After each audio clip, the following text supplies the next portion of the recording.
El tema es que está circulando en redes, dos documentos están circulando en redes. Uno que es una carta de Ulises Bueno, dirigida a Siciliano y al intendente Yarlora, donde ofrece brindar un show para 40.000 personas, gratuito. dice, gratuito, es decir, él no cobraría cachet, y le pide a la MUNI, en esa carta, que está circulando en redes, que se ha viralizado, le pide a la MUNI que colabore en la organización.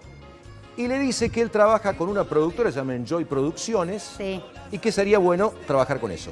Esos gastos tienen que ver con el lanzamiento de la temporada de invierno de Córdoba Capital, que va a tener un récord histórico y que pretende generar 2.500 millones de pesos en la plaza, en la cual Ulises Bueno decide sumarse de manera espontánea y sin cobrar un solo honorario para decir yo quiero colaborar con Córdoba Capital. Entonces, ese monto que figura ahí, que tiene los impuestos, que incluye SADAIC, ADICAPIF y toda la infraestructura, tiene que ver exclusivamente con el lanzamiento de Córdoba Capital, llamada Córdoba Capital del invierno por la calidez de su gente. Cordobeses no entiende cómo en este contexto de crisis económica, de emergencia económica, se puede pensar en hacer un evento de un costo millonario. Nosotros tenemos un intendente con un fuerte blindaje mediático. El tipo deshace lo que quiere, pero no pasa nada a nadie.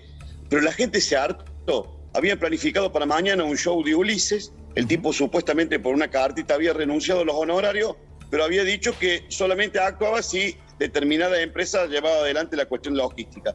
La empresa cobraba nada más que 43 millones de pesos. La gente le volteó, la gente se cansó. ¿Dónde están los 43 millones que pedían justamente? ¿Quién los cobró? ¿Quién los facturó? Atención a esta información de último momento porque finalmente se suspende el recital que iba a dar mañana Ulises Bueno. Fue el mismo cantante quien en redes sociales acaba de emitir un comunicado de prensa. Allí Ulises habla justamente de lo que será la cancelación de su presentación por el festejo de los 37 años. Lamentablemente quieren manchar mi nombre, dice Ulises. ¿Sirve o no sirve para promocionar la ciudad para el invierno? Y para las autoridades entiende que sirve, por eso gastan esa plata. Bueno, digo, y si eso es importante, digo, ¿vuelve a la ciudad también? Claro, entiende ¿o no? Entiende que el retorno de esa plata... ¿Hace falta, lo que quiero decir, hace falta semejante evento para que la gente venga a Córdoba a vacacionar? Pregunto. Bueno. Según la documentación que hemos recopilado en Crónica Matinal, Silvina, sí, a ver, la contame. vuelta ciclística salió de las arcas municipales 94 millones de pesos. Un montón. Participó también el intendente, ¿te acordás, Andrés? Sí, lo estamos viendo en imágenes. Corrió junto a Miguel Siciliano. Sí. Y allí vemos la documentación. Primero, la vuelta ciclística por pantalla LED, sistema de sonido para Digital Valley. 19.844.000 pesos de contratación directa. El monto más grande es el que vas a ver ahora para Comba Claudia Patricia. Indumentaria deportiva, 15.000 remeras, 51 millones de pesos. 51 millones de pesos por 15.000 remeras de industria textil para la carrera. Los gastos que tienen que ver con la remodelación del despacho por 60 millones, el tema de la refuncionalización de la planta baja de la municipalidad por 172 millones, la maratón que se corrió a fines del año pasado por 60 millones. Escándalo por la suspensión del show de Ulises después de la polémica intención de contratar a una productora, Enjoy Producciones, para que se hiciera cargo del recital de Ulises por 43 millones de pesos, comenzaron de buenas a primeras a llover datos, a trascender datos, Fede, de contrataciones directas y millonarias en el ámbito de la Municipalidad de Córdoba. Aquí tenemos la adjudicación para la remodelación y puesta en valor del despacho privado de la Intendencia, una obra para la que se asignaron 60 millones de pesos. ¿Los opositores recién se dan cuenta ahora de lo que estaba pasando? Recién ahora advierten Después que los medios ventilamos lo de Ulises, es una de las dudas. Vamos a pedir la interpelación del secretario de Gobierno, que yo lo digo con todas las letras. Espero que venga, si es que todavía sigue en su cargo, que venga y dé las explicaciones del caso. Y segundo, hay mucha indignación del vecino de pie por sencillamente una toma de pelo, ¿no?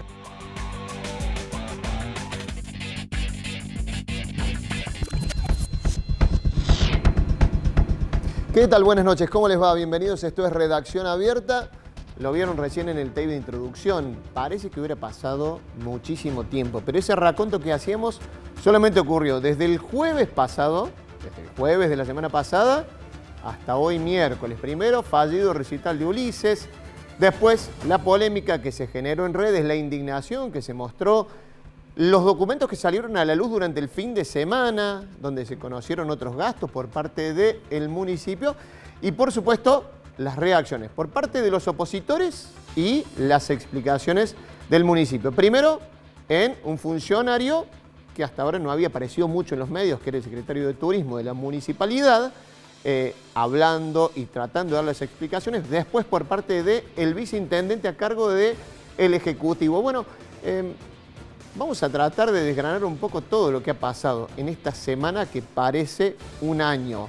El tema de los gastos municipales, del contralor de los gastos, el impacto político que tiene para dentro de la coalición gobernante, tanto de la provincia como de la municipalidad, el impacto que hay hacia afuera, a la imagen del intendente municipal que se proyecta como candidato a gobernador de la provincia. Bueno, todo eso lo vamos a charlar y para eso hemos invitado a nuestros colegas. Nicolás Fassi de la casa, ¿cómo andamos, Nicolás? Buenas noches. ¿Cómo Martín? Virginia Guevara de La Voz, ¿cómo andamos, Virginia? Gracias por venir. Buenas noches, ¿cómo estás? Y Adolfo Ruiz de Revista El Sur, periodista también, ¿cómo va?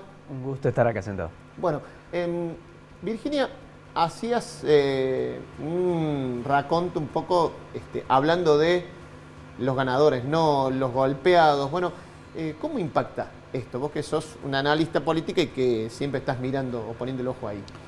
Bueno, claramente impacta sobre todo a la gestión Yarlora. La verdad que las peleas entre funcionarios de segunda línea son ociosas y hasta graciosas ante semejante nivel de escándalo y de costo político global para una gestión que en sus 2 primeros años y medio no había tenido grandes escándalos. Estos expedientes que se pusieron en circulación. Que prácticamente no había tenido ningún sobresalto, creo yo. Y que a la que prácticamente tampoco se le conocía ningún expediente, porque es muy poca la información oficial a la que se puede acceder, y también es cierto que la oposición por primera vez se acordó que existe un tribunal de cuentas, se puso a buscar los expedientes y los hizo circular, sobre todo los más sospechosos. Imaginemos que hay millones de expedientes municipales. El presupuesto de este año es de 107.000 millones de pesos. Todo eso... El presupuesto global de la municipalidad de 2022 es 107.000 millones de pesos. A través de expedientes y bueno, todos los gastos municipales son millonarios. Seguramente la oposición pondrá el foco ahora sobre lo que son las contrataciones directas, como ocurrió en todos los casos más reprochables o más discutibles, como son el fallido show de Ulises Bueno, como es el caso de la remodelación del despacho del intendente, que es parte de una obra mayor de remodelación de gran parte del edificio municipal. Nico, ¿cómo lo analizas? Digo, a ver, se vio también, creo que lo reseñaba algunos de ustedes en las diferentes crónicas que han hecho, dicen, bueno, la oposición recogió el guante de una indignación social que encima estalla, digo, se conoce el gasto de 43 millones de pesos para un recital gratuito, vamos a abrir comillas, cuando hacía pocos días que había habido un incendio en un asentamiento cordobés que estaba a pocas cuadras del centro. Entonces, bueno, creo que se sopesaron esas cosas y eso encendió más la indignación, ¿no? Sí, tal cual. Me parece que esa es la palabra, indignación. En algunos casos, y a mi entender, quizás sobreactuada y poniendo el foco en los gastos, y también poniendo en discusión, erróneamente para mí, en tanto de poner el cuestionamiento en, bueno, a ver, ¿es un gasto o es una inversión? El tema del recital de Ulises Bueno. Separemos un poquito, me parece que hay que hacer con el tema de inversión en cuanto al derecho a la cultura, que tiene que hacer un Estado municipal en este caso, porque acá todos los tres sabemos, con vos Martín también, no hay nada gratuito si no se ve en términos de inversión. Ahora bien, la forma, la manera y el momento, también eso, allí me parece que hay que poner el foco porque una contratación directa, hay topes para contrataciones directas. Juan Pablo Quiteros, que pasó por la municipalidad, decía, bueno, una contratación directa es cuando tenés, por ejemplo, una catástrofe, y daba el ejemplo del tornado en Villa La Tela, decía, bueno, ahí hubo que salir a comprar colchones, por ejemplo. Eso es una contratación directa. Para un recital que se anunció una semana antes, con toda la pompa, con toda la historia de lanzar la temporada de invierno, había una posibilidad de presupuestar 3 ofertas, presentarlo. Tenés el aliciente de, bueno, lo ocurrido con Villa Letelier, con el incendio en las tablitas. Bueno, hay un combo que ayudó también a un Martín Zarzuela que, como bien marcaba Virginia, venía con un sobresalto pequeño anterior que era el de la negociación municipal. La negociación con los trabajadores del exactamente, que fueron 3 semanas que que la municipalidad empezó a decir, bueno, a ver cómo es la situación en cuanto a la muñeca política de Martín Zarzuela. Bueno, saldo eso, habrá ganadores, perdedores, y este es el primer cimbronazo. ¿Saldo? Bueno, ¿Decimos? esa es la otra pregunta. ¿Saldo? Las posturas estaban puestas en torno a ofreció tanto, terminó firmando tanto, desde el SUEM se hizo un juego, pero me parece que en ese sentido... Perdón, te interpreté mal. Vos estabas hablando de la negociación. Yo digo, saldó los costos de esto otro, digamos. De esto otro creo que todavía están... No, sí, no, esto me parece que esto lo vamos a ver en un par de semanas todavía, y cuando esté la campaña, que para mí se alargó. Esto es la campaña de largada para la campaña. Estamos a un año política. exacto de la elección. No es un no dato lo menor. sabemos, Virginia. No lo sabemos, pero la fecha digamos, más probable Este año se termina exactamente. en el Mundial. Este 2022 se termina con el No Mundial estoy de tan de Fútbol. acuerdo con esa afirmación. ¿Cómo? No estoy tan de No acuerdo sé. con esa afirmación. A ver, lo veremos. Digamos, vamos a ir el programa durante el Mundial, así que no Pero se te hagan quería decir problema. una cosita más, Martín, Sí. perdón. Se habló de estos 43 millones de pesos exclusivamente para una actividad, cuando tenés la inversión y la partida para un programa de cultura juvenil en 42 millones de pesos. Eso también es un dato. Para todo el programa anual tenés 42 millones de pesos. Y las distintas organizaciones de teatro independiente, de cultura independiente, de música independiente, estaban reclamando justamente esto, que se trabaja rápido con diferentes empresarios y no así con otros sectores. Bien, buen dato. ¿Adolfo? No, uno lo piensa quizás tratando de separarnos del escándalo y ver un poco cómo funciona el Estado municipal en este caso, pero el Estado. Uno piensa que tenemos un municipio que tiene una gran cantidad de empleos públicos, una fuerza laboral interesante que podría prestar servicios grosos, y sin embargo tenemos este Estado bobo o vivo que gasta siempre contratando a privados. No tengo nada contra los privados, pero si para organizar un recital necesitamos poner en manos de un privado una función que quizás, supongamos que vale 43 millones de pesos, ¿no podemos pensar en un Estado capaz de montar un escenario, alquilar la estructura, organizar y trabajarlo de otra manera? Quizás en este caso no, pero creo que nos hemos acostumbrado, sobre todo desde la irrupción de Unión por Córdoba en el gobierno del año 99, que continuamente los privados están ocupando los espacios que tradicionalmente podría hacer el Estado, ¿de acuerdo? Entonces, esa bolsa en la que se convierte el Perdón, Estado... Adolfo, digo, sumo. No obedece solo Unión por Córdoba. Yo recuerdo la gestión anterior de la Intendencia no haber visto muchas veces a la dirección encargada de, voy a poner un ejemplo, no se enojen los muchachos, pero limpieza y mantenimiento de los parques. La bordeadora. Siempre eran contrataciones privadas, ¿no? Iba también hacia eso. Bueno, pero Entonces, es una discusión... Es una discusión, sí, si se quiere, una discusión política, filosófica, Nada llámale. garantiza que si Pero, lo hace el municipio sea más barato con el nivel exactamente, salarial de pero la es como que municipalidad el de Córdoba. Estado, Pero se están pagando como que el trabajadores, Estado ya ha dicho, yo nunca voy a poder, o lo dice para que entren y ocupe ese lugar los amigos de la política. Y hay otra cuestión, y lo que dice Virginia me parece correcto, porque venimos de una gestión municipal anterior en la cual esto era absoluto y corriente, y donde todavía no tenemos los números de lo que costaron obras que están inconclusas, como la de la Plaza España, que no sabemos cuánto salió. Y a su vez tenemos otro problema adicional, que se mencionó por ahí en el tape cuando arrancábamos el programa, con la gente del Tribunal de Cuentas. La Carta Orgánica de Córdoba plantea un Tribunal de Cuentas, que es el organismo encargado de controlar las cuentas, de llevar los papelitos y ver, 43 millones me parece mucho, para eso están ahí, esa es su función. Tiene una mayoría automática oficialista, al igual que el Consejo Deliberante. No estoy diciendo nada nuevo, pero ¿qué pasa? Los que hoy son minoría y dicen, bueno, pero nosotros controlamos los números, pero somos minoría, no podemos hacer nada.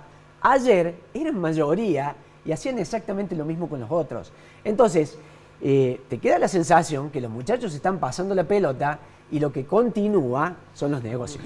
Bueno, déjame, justamente vamos a ir a eso, porque invitamos a alguien del oficialismo, si quería venir a estar presente en el programa. Bueno, no hubo, hubo respuestas, pero no hubo invitados aquí, digamos, pero queremos decir que invitamos a la gente de la municipalidad, si alguien quería venir a estar presente en el programa. Como no tuvimos esa posibilidad, vamos a escuchar al viceintendente, Daniel Pacerini, que fue el que encabezó las explicaciones por parte del Ejecutivo Municipal. ¿Qué es lo que decía? Tanto el día lunes, cuando se le preguntó, cuando pudieron abordarlo los periodistas en primera instancia, pero también en el día de ayer con respecto a la comparecencia que piden los concejales opositores de Miguel Siciliano, el secretario de Gobierno, en el Consejo Deliberante. ¿Qué decía Pacerini? Si hay cuestiones que tienen que ser analizadas, revisadas, están los órganos de control y las áreas que corresponden. Yo reitero, no quiero hacer de esto una evaluación o una opinión, porque ustedes son los que están para opinar, ustedes han sido muy enfáticos en este tema, y yo soy muy respetuoso, al igual que el intendente, de la opinión pública y de lo que dicen todos. Pero nosotros tenemos un objetivo de gobierno, nosotros no trabajamos y no gobernamos al margen de la ley, y lo hacemos con mucha responsabilidad. Todas estas situaciones, obviamente, que han generado todos estos comentarios en estos días, ya han tomado volumen político, ya estamos viendo también que la política ha entrado en esta pelea, y siempre que se pelea la política, la que pierde es la gente. Nosotros hemos decidido trabajar, hacer las obras que la ciudad necesita, y trabajamos dentro del marco de la ley. Cada inversión que se hace tiene que tener un respaldo presupuestario. Intervienen los distintos órganos de control ante cada una de las acciones. Y frente a una situación que se plantea y que se hacen observaciones, lo que hay que hacer es analizarla, evaluarla y ver si eso está bien o está mal. Pero todo dentro del marco de la legalidad. Yo no voy a ser parte de una pelea política donde muchos que lamentablemente hicieron todo mal, hoy nos quieren enseñar a hacer las cosas bien. No queremos perder la objetividad, somos realistas, somos muy respetuosos de la ley y trabajamos en ese marco. No somos necios, no somos sordos, no somos ciegos, pero sí estamos viendo también que la ciudad tiene un volumen de demandas de acciones y un montón de cuestiones que hemos comprometido y que estamos cumpliendo. Y cumplir significa cumplir los objetivos y hacerlo en el marco de la ley. ¿Va a concurrir Siciliano al Consejo Deliberante como lo han pedido los concejales opositores?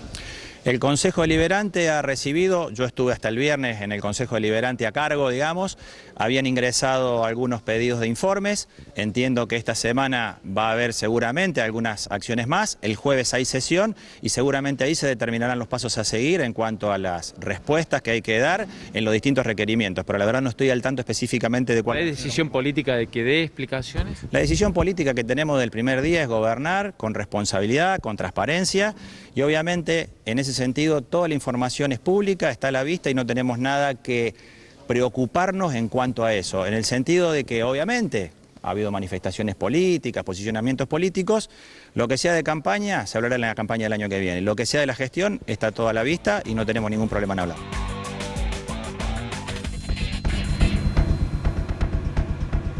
Bueno, habéis pasado la palabra del viceintendente Daniel Pacerini, varias cuestiones para analizar. Dice el viceintendente, lo tocaste vos recién, Adolfo, pasó por los órganos de control administrativo. Pero también eso vuelve a alimentar esta cuestión de, bueno, ¿para qué sirven estos órganos de control? Digo, lo hablamos en un montón de resúmenes cuando hablamos del ERCEP, si sirve como controlador de los servicios públicos. En este caso se pone el foco en el Tribunal de Cuentas. Te digo, el que nos está mirando dice, y che, ¿para qué tenemos 5 personas ahí que son elegidas? Es que es así, en definitiva. Recordemos, nosotros somos periodistas y seguimos la realidad de hace muchos años. Recordemos alguna vez que el Tribunal de Cuentas de Córdoba, ya sea provincial o municipal, frenó algo. Dijo, no, esto es delito, esto no puede ser. ¿Al sobreprecio? No. También entonces, es cierto ¿cómo que se la explica responsabilidad originaria es del Ejecutivo que concreta ese gasto, ¿no? Claro, pero yo también me pregunto un poco por esto de que del bipartidismo en Córdoba o del monopartidismo en Córdoba, en algún punto es funcional para estas cosas y acá no se trata de levantar el dedo y decir son todos corruptos, sino repensar el sistema, porque uno tiende a decir, bueno, listo, los órganos democráticos dicen que la señora Sánchez Mera Nalí es la presidenta y que por la oposición está Fernanda Leiva y Juan Testa. y suficiente. Y con eso ya le damos viso de legalidad a lo que hacen en el Ejecutivo y no pasa eso. Entonces, no solamente nos están choreando o nos están cobrando en exceso las obras, sino que nos están cobrando en exceso un trabajo de control que no se está haciendo. Virginia, Pacerini dice, cuando explica, está todo a la vista, están todos los datos. Vos recién dijiste algo diferente. No, no es cierto. Eso básicamente no es así. La municipalidad incumplió de manera casi sistemática desde que asumió Yarlora con la responsabilidad administrativa más básica, que es decir, cuánto recauda, cuánto gasta y en qué gasta. Todas las rendiciones fueron tardías. En este momento la información más actualizada corresponde a septiembre del año pasado. No está siquiera... En el portal de Gobierno Abierto, que es donde tendría que estar cargado todo actualizado. No está todavía la cuenta del ejercicio 2021. De este año no hay ningún dato. Supuestamente esos datos están próximos a ingresar, creo que muy vinculados con todo este escándalo. Pero bueno, esa primera parte no está. Hay otra cuestión que lo ha reiterado muchísimo la oposición en estas últimas horas, que tiene que ver con la ordenanza de emergencia. Una facultad que permite, por ejemplo, el tema de las contrataciones directas, básicamente se la está usando para eso, también permite renegociar contratos, que la gestión la impuso al momento de asumir, dada el desorden administrativo, la deuda, la fundamentaron de muchos modos, pero todo indica que las finanzas municipales están mucho mejor a juzgar por el nivel de gasto que tienen. Pero convengamos, digamos, para también ilustrar, Virginia, la ordenanza de emergencia municipal empieza a regir desde que asume este gobierno. Exactamente. Se renueva automáticamente todos los años. Con el tratamiento del presupuesto, sí. Bien, o sea que el municipio está en emergencia. Digo, Sí. si mal no recuerdo, uno de los artículos dice, creo que el artículo 4 de la ordenanza de emergencia municipal dice eficiencia del gasto, reducción del gasto, dice algo así, digamos. Creo, digamos, no lo tengo Eficiencia, textual. reordenamiento, Pero renegociación de las deudas, a todo eso apuntaba. No necesariamente emergencia económica significa gastar poco porque Urgencia, estamos claro. pobres. No, porque de eficientizar hecho el la gasto. gestión Yarlora no está pobre. Claro. Hizo una readecuación del gasto que también tiene mucho que ver con todo esto. Tiene mucho más recursos para otros gastos extrasalariales. Hasta 2019, casi el 60% de los recursos iban a sueldos. Hoy están aproximadamente 50. En el 40. 40, en el 40. Ha sido sustancial la merma del gasto salarial. ¿Nico? En ese marco me cuelgo lo que decía Adol recién. Y también cómo llegan a los tribunos la información. Fernanda Leiva, que fue la que, bueno, salió a limpiar un poco la cara del tribunal, diciendo nosotros recibimos los expedientes ya casi ejecutados. Justamente acá le contaba Daniel Migani a la mañana y le decía justamente quédate eso. ahí. Así podés desarrollar un poco más la idea. Vamos a escucharla. A Fernanda Leiva, del Tribunal de Cuentas, vocal por la oposición, explicando cómo se manejan estas cuestiones en el Tribunal de Cuentas. Lo vemos y lo charlamos. Ellos ejecutan el acto, pagan y después pasó el expediente. En la mayoría de estos casos que yo te digo, el expediente ha venido de manera extemporánea. El gasto tendría que haber, o sea, el expediente tendría que haber venido antes de efectuar el gasto, pero han venido de manera extemporánea. Por ejemplo, en la vuelta ciclística fue el 29 de mayo y nosotros hemos estado viendo ese expediente recién la semana pasada. La Carta Orgánica manifiesta que todo acto administrativo que implique gasto debe venir previamente al tribunal para ser aprobado, pero no es así, viene con posterioridad a efectuarse el gasto, para lo cual los dos vocales de la oposición, que somos el Frente Cívico, nos oponemos a ese gasto, pero la mayoría, que son 3 vocales de la mayoría, lo aprueban, que quiere decir que lo visan. ¿Y por qué llegan de manera extemporánea estos gastos cuando deberían llegar antes? Porque la municipalidad se demora en la tramitación del expediente y los mandan de manera tardía, pero acá, más allá de que lleguen antes o después, es observado por la oposición. Y el gasto que ellos realizan antes o después, en definitiva, lo están realizando. Sí, lo que iba a ocurrir con Ulises, ni siquiera llegó el expediente al tribunal. Esto ha salido esa información desde alguien de la municipalidad. Lo que iba a ocurrir con Ulises no solamente era festejar el cumpleaños, sino que el mismo Ulises proponía cómo hacer la contratación. Porque otro tema más, todas estas contrataciones, todos estos gastos lo hacen por contratación directa y no por licitación pública.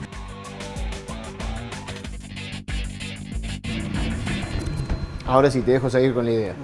Spoiler, a partir de ahora van a esforzarse en que lleguen con anterioridad los gastos que se van a hacer. ¿Cuánto tiempo va a durar? 2 meses, 3 meses. ¿Y cuáles gastos? Bueno, ¿cuáles gastos? Está bien, el elefante por ahí está pasando por atrás y nosotros estamos pendientes de que si reducen la atención horaria en los bancos, por ejemplo, no perdamos de vista eso. Y justamente, si Leiva dice el visado, como acá contábamos recién, ¿por qué no se reclamó antes que se manden tiempo y forma los gastos? Me parece que también hay ahí tratando de desviar en esto de desviar atención. Es decir, la municipalidad manda tarde. Bueno, sí, pero hace 2 años que la municipalidad está trabajando en esto. ¿Por qué no se reclama? Ese es tu laburo, en definitiva. Si no manda tarde, vos tenés que estar zapateando arriba de la mesa. Sos minoría, perfecto. Sos minoría, es el lugar que te tocó, y salís por los medios a decir, che, esto está mal, esto no llega, nosotros estamos en julio y recién llegó lo de la vuelta, lo de Ulises, entonces este ritmo va a ir, no sé, agosto. Bueno, entonces también está fallando la oposición ahí. Totalmente. Tenemos que pensar también que la municipalidad, desde la gestión Cámara en adelante, instauró una tradición muy sostenida de no judicializar los actos ni de los anteriores, y en el caso de las oposiciones tampoco de los ejecutivos en funciones. Es bastante notable. Pero es un acuerdo político eso. Es un acuerdo político, básicamente. En el momento de la transición... No judicializar es cuando, por ejemplo, en la gestión Juez se habló de, recuerdan, la CIGECA, la comisión investigadora de la gestión Cámara, pero prácticamente todos los actos de la gestión Cámara. Pero de ahí en adelante no ha sido en ningún caso la oposición la que lleve. Hubo algún intento en el caso de la provincia, con Aurelio García Elorrio, Juan Pablo Quinteros y Liliana Montero, que llevaron algunas cosas vinculadas al hotel, a Odebrecht, y también a la construcción del hotel de la Laguna de Mar Chiquita, exactamente. Pero son casos excepcionales. Tampoco lo hizo la gestión Yarlora al asumir, cuando denunció una deuda de más de 30.000 millones de pesos que dejó Mestre. En ningún momento estuvo sobre la mesa la posibilidad de que la mirada judicial se pose sobre las cuentas municipales. En este caso tampoco la oposición, excepto Rodrigo de Loredo, tardíamente, que lo planteó como posibilidad. Los concejales opositores no lo plantearon. Ahora, los opositores dicen, no, queremos ir por la vía administrativa, pero también, y vuelvo a no sé, señalar, el que nos está mirando dice, bueno, che, pero cuando se va por la vía administrativa todo se diluye y queda ahí nomás. Está la otra pregunta de qué pasa si fueran a la justicia. Y ahí la discusión se complejiza todavía más. Claro. Digo, estamos mirando mucho a la gestión municipal, pero digo, ha sido un cimbronazo para toda la estructura de Hacemos por Córdoba. Quiero el análisis político de los tres con respecto a, bueno, cómo le habrá caído al principal referente de Hacemos por Córdoba, al gobernador Schiaretti, esto. Hoy, si bien no es una noticia súper trascendente, pero hoy fue eyectado de la Secretaría de Gobierno de la provincia, del Ministerio de Gobierno, perdón, el secretario de Gobierno, el segundo funcionario de Facundo Torres. Para que se entienda al que nos está viendo, es un funcionario que trabaja en el gobierno, que trabajaba en el gobierno provincial, pero que llevaba adelante los consejos que están apoyando la candidatura de Yarlora en el interior. Dicen por molestias de los viejos caciques del peronismo cordobés. ¿Cómo lo analizan políticamente? ¿Cómo impacta esto en la estructura de Hacemos por Córdoba? Sí, entramos en el terreno de las conjeturas, pero a mí me da la sensación de que primero decíamos que venía transitando 2 años de gestión muy tranquilos Yarlora, sin ningún inconveniente. Si tenías que elegir un momento para que le estalle una bomba, este era el ideal, porque está en una época premundial. Y lejos de las elecciones. Lejos de las elecciones, con una agenda de la gente muy centrada en las cuestiones de la canasta y de la cotidianeidad. Entonces, yo no me atrevería a pensar que esto le pega medularmente a la candidatura de Yarlora. Me da la sensación de que va a ser una crisis de la que, heridos o no, la van a lograr transitar. ahí estará un poco la picardía y el profesionalismo también de la oposición, permitidme dudar lo que haya tal cosa, de lograr capitalizar esto e instalarlo. Pero bueno, si como decía Virginia, no se judicializa, si el partido cordobés lava una mano con la otra y se sigue porque les conviene a todos, me da la sensación que esto va a ser una anécdota fuerte, una cuestión importante, saltarán algunos fusibles, algunas llaves térmicas, pero me da la sensación de que esto va a ser una cuestión más de las tantas manchas que tiene la política cordobesa, sin que tenga un correlato directo en la continuidad de los liderazgos. Virginia. Creo que coincido bastante, lo que no quita que hoy y que desde el viernes los cortocircuitos fueron permanentes entre el centro cívico y el yarllorismo. Yarlora inició una candidatura a la gobernación, de hecho, contra el consejo de Schiaretti de anticipar la campaña. Schiaretti trata de conservar el poder absoluto de Hacemos por Córdoba. Yarlora, con su promoción en el interior, que es el factor que más preocupa al peronismo, porque Luis Juez principalmente está fuerte en el interior. Yarlora entiende que tiene que ir a pelear ahí. Anticiparon esa campaña, el centro cívico lo desaconsejaba, aparentemente el funcionario que fue eyectado de su cargo era uno de los organizadores de esas juntas promotoras de Yarlora en el interior. Yo dudo también, y coincido en esto con Adolfo, de la trascendencia de que esto sea un fenómeno que marque a fuego lo que puede pasar con el peronismo cordobés.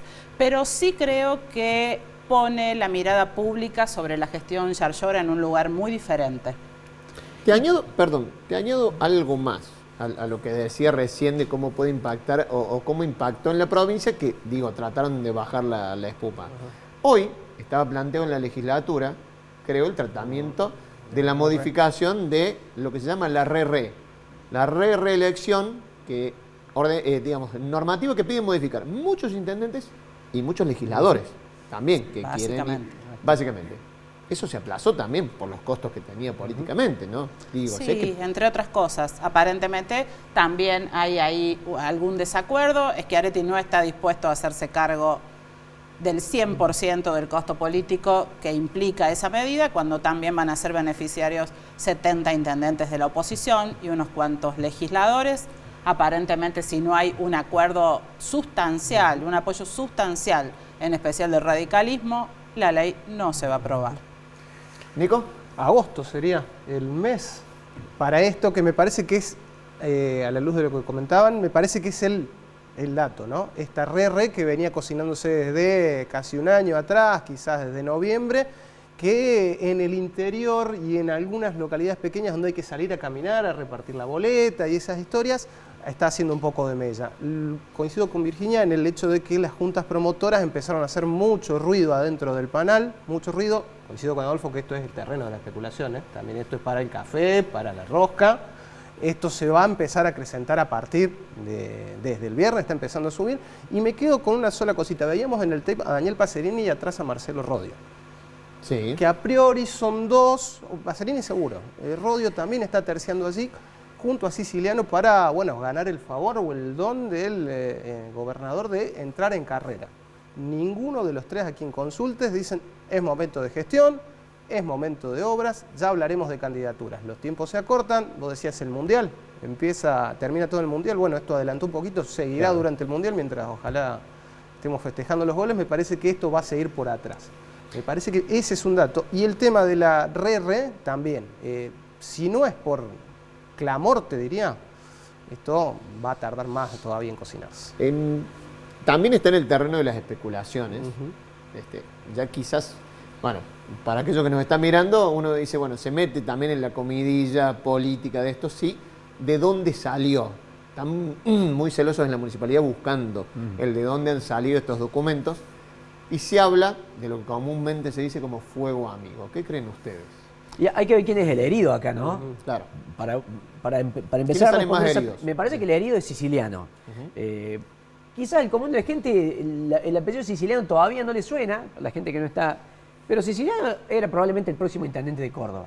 Tenía mucha proyección en todos los actos de gobierno. Exactamente, tenía mucha proyección. Es un tipo que hace mucho que viene trabajando, 2 periodos en el Consejo Deliberante, una vieja pelea con el del azotismo redimida después, y me daba la sensación que era el tipo con el número puesto para calzarse la candidatura. Hay que ver cómo se acomodan los melones. Entonces, si ese ungido, que aparentemente era siciliano, conservará ese espacio en el cual todavía estaba picando en punta, o si tendrá espacio Daniel Pacerini, como lo vimos ahí, o Marcelo Rodio, como lo viste. Me da la sensación que siguen en ese orden, pero bueno, ahí sí puede haber, digamos, una puja interesante sobre la que hay que prestar atención. ¿Por qué? Porque si el perjudicado claro y concreto fue ese, es probable que la información haya salido de Fuego Amigo. Y ese Fuego Amigo hay que buscarlo. Virginia. No, vos sabés que no suscribo. Bueno, está bueno. Imagino, así nos aburrimos. Me imagino más bien a un empleado asombrado por lo que estaba viendo en un expediente que sacó una foto. Estamos en una crisis política que nunca vimos. Yo hace muchos años que cronico crisis políticas. Nunca me tocó seguir el ritmo frenético que estuvo esto, la viralización, el compromiso ciudadano con el tema. Creo que estamos en una crisis atípica que abre una nueva era, que vamos a tener muchas de estas, que todo el mundo va a intentar lograr el viral que logró la persona que sacó esa foto de ahora en más, que va a haber 500.000 intentos, que va a haber mucha información falsa. En este caso no lo era, y tal vez la verosimilitud que tuvo esa carta y esa contratación le permitió a un montón de gente asomarse a cómo funcionan algunos lugares de la política, a entender inmediatamente que eso era inaceptable. En este caso no voy por el lado del Fuego Amigo, voy por el lado, me imagino mucho más, ya te digo, a un empleado de esa cadena, porque todo se conoció el día que el expediente llegó a la tesorería para que se haga esa reserva de presupuesto. Yo supongo que tuvo que ver con el pase de manos de ese que no hubo intencionalidades más profundas, decís no, vos. seguramente en quien la distribuyó después sí la hubo, inocente no hay nadie, pero no sé si fue una cosa armada, digamos. Nico. Cortito, me parece que acá además podemos poner, decían, 500 fake news por día, por minuto. Mucha gente se asoma a cómo funciona la municipalidad. Está bueno eso, porque nos interpela a nosotros cuanto comunicadores y periodistas a explicar un poco algunos sobrepuestos. Y también interpela a funcionarios y funcionarias a levantar la vara, me parece, en cuanto a la política. Hay que decir, la política son cosas diferentes a los políticos. En esto también queda herida un poco la despolitización o la mala palabra que sería ser política. Ser política está bien y es la manera que hay en un sistema democrático. Lo que está mal son este tipo de cosas, y me quedo con lo que decía al principio. Ver bien los números, ver qué es y ver si es caro, si no es caro, quién lo hace, por qué lo hace y la manera en que lo hace. Eso también es responsabilidad de nosotros comunicadores y comunicadoras y fundamentalmente de la ciudadanía, que es lo que pone la boleta única va a poner el año que viene. Les agradezco a los tres. Muchísimas gracias. Gracias. Y sobre todo a aquellos de esta mesa que sean hinchas de Talleres, que han hecho un sacrificio muy grande. Va perdiendo Talleres a esta hora, pero bueno, gracias. Gracias, muy amables a los tres. Pausa cortita, la primera en Redacción Abierta, y ya volvemos.